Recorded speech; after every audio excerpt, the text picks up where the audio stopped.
découvert l'Algérie. L'Algérie, c'est un pays-continent. C'est le plus grand pays du continent africain. C'est une variété de décors, de cultures, de populations, une histoire réellement exceptionnelle. Et pourtant, c'est un pays où le tourisme est encore assez discret, alors que dans les années 70-80, le tourisme était vraiment développé, ça a vraiment beaucoup baissé.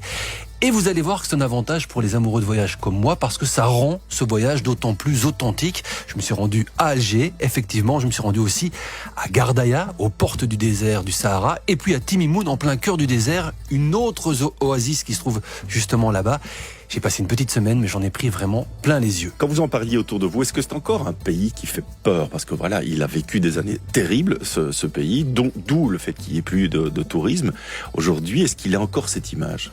Oui, je pense que oui. Alors, d'une part, effectivement, il a encore cette image de cette terrible période, notamment dans les années 90, la décennie noire, cette espèce aussi de terrorisme qui était latent en Algérie, donc ça fait encore peur, mais ce que j'ai ressenti moi, lorsque je disais autour de moi que j'allais me rendre en Algérie, c'était surtout une espèce de mystère et une vraie curiosité. Les gens veulent savoir ce qui se passe là-bas, parce que effectivement, on entend de moins en moins de gens qui reviennent en tant que touristes d'Algérie, et donc, il y a tout ce fantasme autour de ce pays qui a été très longtemps une colonie française, donc pendant longtemps il y avait énormément de Français qui se rendaient là-bas, jusque dans les années 70 où ça s'est complètement terminé. Donc c'est à la fois certaines craintes qui sont en partie justifiées, parce qu'effectivement il y a eu toute cette période compliquée, et aujourd'hui on le ressent quand on voyage là-bas, il y a beaucoup de contrôles, il y a beaucoup de services de sécurité qui sont présents, mais surtout aussi une vraie curiosité, parce que c'est un pays qui soulève toutes sortes de fantasmes et qui sont justifiés. Justement, son tourisme est en train de se redévelopper, et si oui, avec quel axe ou quelle thématique finalement? Alors je pense qu'il y a une réelle volonté du nouveau ministère du Tourisme de développer le tourisme. Alors on n'aura jamais un tourisme comme c'est le cas pour le moment, par exemple en Tunisie, un tourisme de masse, ou encore comme le développe le Maroc, l'Égypte. On est vraiment dans le désir de développer un tourisme authentique, un tourisme pour des personnes qui sont initiées, qui aiment le voyage, parce que toutes les infrastructures ne sont pas là. Et puis il y a aussi une volonté politique de conserver l'histoire, de conserver certains sites. Il y a beaucoup de sites qui sont inscrits au patrimoine de l'UNESCO. Et donc, on sent vraiment qu'on n'est pas, pour le moment, dans un tourisme de masse. Pas du tout. Il n'y a pas de volonté pour ça. Mais vraiment de développer du tourisme pour des voyageurs qui sont aguerris et qui vont pouvoir vraiment voyager de manière plus aventurière, je dirais. Vous êtes allé dans le désert, le Sahara, c'était comment? Vous avez fait quoi? Alors pour moi, le désert du Sahara, en tant qu'amoureux de voyage, c'était un véritable fantasme, aussi un rêve d'enfant. Ça m'évoque les Touaregs, les Berbères, les caravansérails, donc il y avait vraiment une envie qui était très profonde en moi de me rendre là-bas. J'avais jamais eu l'occasion, je me demandais quand je l'aurais, et là je l'ai eu. Et c'était absolument merveilleux. On a d'abord commencé, parce que j'étais avec mon caméraman Renaud Ewa, on a d'abord commencé aux portes du désert, à Gardaïa, qui est vraiment la perle du désert. C'est vraiment une ville qui se trouve dans une oasis, parce que forcément au milieu du Sahara, pour pouvoir exister, il faut de l'eau, et cette eau, elle existe dans les oasis. Gardaïa, où je précise, il y a un superbe marché, donc c'est une ville qui est vraiment circulaire, et au centre de la ville, il y a ce marché. Dans toutes les petites ruelles, on peut rencontrer des gens, acheter des épices, acheter des fruits, des légumes. Et ce qui est fantastique lorsqu'on voyage là-bas, dans ce genre de ville comme Gardaïa, c'est qu'on n'est pas vu comme un dollar ambulant. À savoir qu'il n'y a pas ce réflexe de se dire, voilà un touriste, je vais essayer de lui vendre tout et n'importe quoi. Vraiment, on est considéré simplement comme un visiteur, on n'est jamais alpagué, et on peut vraiment circuler de manière tout à fait naturelle. D'ailleurs, à vrai dire, on était à peu près les seuls touristes sur place, donc ça c'était vraiment une expérience hors du commun. Ensuite, je suis un peu descendu un peu plus au sud, donc un peu plus dans le désert, et là, à Sebseb, qui se trouve dans, je dirais, la périphérie de Gardaïa, j'ai assisté à une fantasia.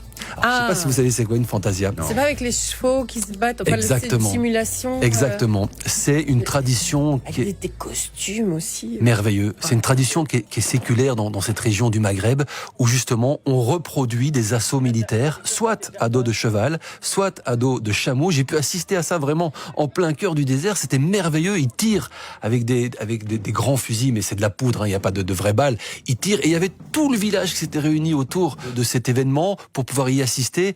On était vraiment comme des enfants dans un parc d'attractions avec Renaud, parce que Renaud, en plus, il avait ça dans son imaginaire, c'était très important pour lui, le caméraman, mon collègue. Et donc, c'était vraiment un autre moment magique et tout à fait authentique, avec aussi toutes sortes de musique qui étaient là, musique traditionnelle. Et puis, on est allé encore plus en profondeur, après 6 heures de route, au cœur du Sahara, et là, on s'est retrouvé à Timimoun. Timimoun, c'est sans doute le climax de ce voyage. C'est une ville au cœur du désert, une ville rouge. Tout est en espèce de terre battue et c'est une ville qui est irriguée par un système hydraulique extrêmement ancien, parce qu'il faut savoir que dans ce désert du Sahara, dans la région où on était à Timimoun, il n'y a que 2 cm d'eau qui tombent annuellement. Pour être plus précis, 18 mm.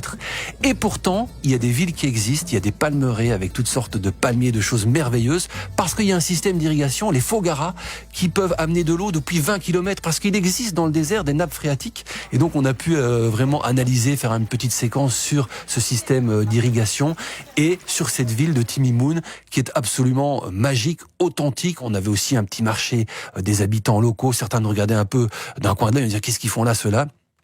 Donc vraiment, Timimoun, pour moi, c'était le moment le plus magique de ce voyage. Et vraiment, pour les amoureux d'aventure, c'était totalement authentique. Tiens, il y a Alger, ça te donne quoi? Vous qui avez, je suppose, visité Alger. Ben oui, mais alors Alger, c'est merveilleux parce que, alors il y a d'abord le quartier européen avec toute cette architecture française de cette époque coloniale française. Mais mon moment préféré à Alger, c'est d'avoir pu visiter la Casbah. La Casbah, c'est un quartier historique d'Alger, sans doute le plus ancien, qui a été construit au IVe siècle avant Jésus-Christ par les Phéniciens, un comptoir phénicien, puis qui s'est développé de plus en plus. Les Romains sont arrivés, ensuite les Turcs, évidemment les Français aussi sont arrivés, et à cette période qui était quand même assez compliquée pour les Algériens, les personnes musulmanes étaient recluses dans ce quartier. C'est un quartier qui, au niveau architectural, est vraiment une ville typique musulmane, et c'est une série de petites ruelles, les unes entre les autres, avec un surplomb, la Casbah du haut, la Casbah du bas, et justement, on a toutes sortes de petits marchés, de petites ventes, de toutes sortes de choses. Et ce qui est fantastique, c'est que c'est une ville où les voitures ne peuvent pas rentrer. Donc même le recyclage de déchets se fait à dos d'âne. Et donc, on peut se balader là, on a les habitants qui sont tout à fait charmants, et c'est vraiment un moment totalement magique. Et je vais vous en parler, l'hospitalité des Algériens. Qu'est-ce qui vous a marqué? C'est ce qui m'a le plus marqué, parce que on n'est pas vu comme des dollars ambulants, on est simplement vu comme des visiteurs. Ils sont contents de voir revenir aussi des touristes, et vraiment, sincèrement, on est accueillis partout comme si on était un membre de la famille. Je vous donne un exemple. Je suis allé au Roi de la Loubia. Alors ça, pour les Algériens qui écoutent, ils connaissent, parce que c'est vraiment l'endroit où on mange ce qu'ils appellent la loubia. C'est une espèce de soupe de haricots qu'on mange avec des sardines. Et le Roi de la Loubia, c'est un endroit absolument historique. C'est là qu'on mange la meilleure loubia. J'interroge un consommateur, et au moment où je me dis, je vais à mon tour goûter, il était allé à l'intérieur du restaurant pour m'offrir mon repas. Et il était parti. Votre déjeuner est payé? Non. Ah oui. Comment? Voilà. Non. Il ne demandait rien en retour. J'étais très embarrassé parce qu'on n'a pas l'habitude, nous, de ça. Ensuite, je me balade dans les rues, je tombe sur une bande de jeunes qui me dit, mais viens, c'est l'anniversaire de mon ami, viens dans 1 heure, on va fêter ça pour lui, on va t'inviter pour le thé, pour un petit gâteau. J'y suis allé et je me suis rendu sur place. Il avait une petite boutique, justement de boutique touristique. Il n'a pas voulu que j'achète quoi que ce soit. Il m'a offert des magnettes pour mon frigo. Donc c'est pour vous dire qu'il y avait vraiment cette espèce de rapport désintéressé. Et moi, ça m'a sincèrement touché, parce que il me semble que c'est de plus en plus rare qu'on trouve ça, parce que voilà, le tourisme, le voyage, ça se démocratise. On va à peu près partout, aux 4 coins de la planète. Et quand on tombe sur ce genre de relations totalement généreuse, désintéressée, pour les touristes, c'est vraiment marquant, et c'est ce que moi j'ai préféré dans ce voyage. Mais vous l'avez dit, c'est pas encore un tourisme de masse non plus, donc non, alors on prépare bien ce voyage. Ça se prépare. Il faut quand même avoir une petite habitude du voyage, parce que effectivement il y a souvent des contrôles, parce que justement ils ont gardé ce réflexe sécuritaire qui est sans doute justifié, parce qu'ils ont vécu des périodes complètement très compliquées dans les années 90, au début des années 2000. Donc il faut des voyageurs qui connaissent peut-être la région, le Maghreb en général, qui aiment voyager, qui n'ont pas peur d'être arrêtés à un contrôle dans un aéroport. Et voilà, c'est pas un tourisme de masse. Vous n'aurez pas des grands cars de touristes qui vont vous emmener dans des endroits bien particuliers. Il faut connaître le voyage, il faut aimer le voyage. Mais si c'est le cas, si tous ces éléments sont réunis, vous allez passer vraiment un voyage extraordinaire, parce que nous, c'est ce qu'on a vécu. Et donc, je le conseille vivement. Allons tous en Algérie, voilà. Tous en Algérie. 1, 2, 3. Viva Algérie.